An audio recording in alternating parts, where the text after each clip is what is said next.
ये कहानी नालायक औलाद। एक पिता के लिए औलाद का प्यार। पिताजी ने जोर से चिल्लाकर विक्रम को आवाज लगाई जो कॉलोनी में आए टैंकर से पानी भरने में व्यस्त था।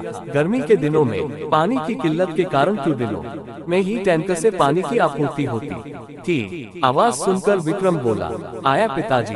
मनीष को पानी भरने के बाद के कामों की फहरिस्त संभाल दी गई थी। मंडी से सब्जी लाना, गेहूं पिसवाना और ऊपर छत की झाड़ू लगानी है। छोटा भाई विवेक इंजीनियरिंग प्रवेश परीक्षा की तैयारी में व्यस्त था।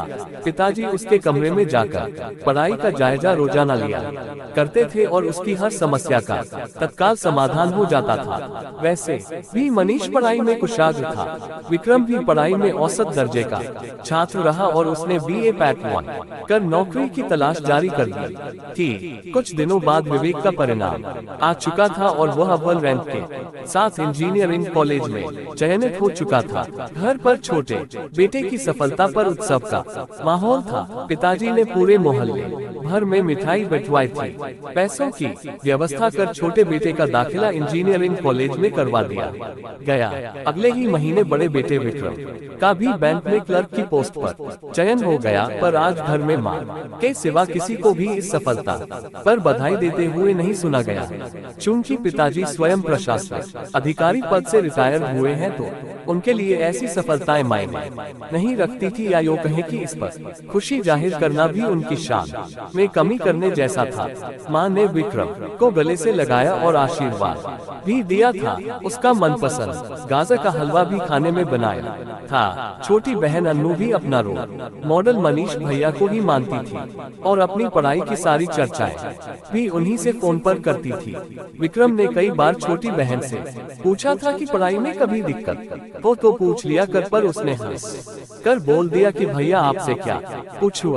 मनीष की पढ़ाई पूरी हो चुकी थी और उसे अमेरिकन कंपनी ने अच्छे पैकेज पर न्यूयॉर्क ऑफिस दे दिया था। कुछ सालों में उसने वहीं शादी कर वहीं की नागरिकता के लिए अर्जी लगा दी।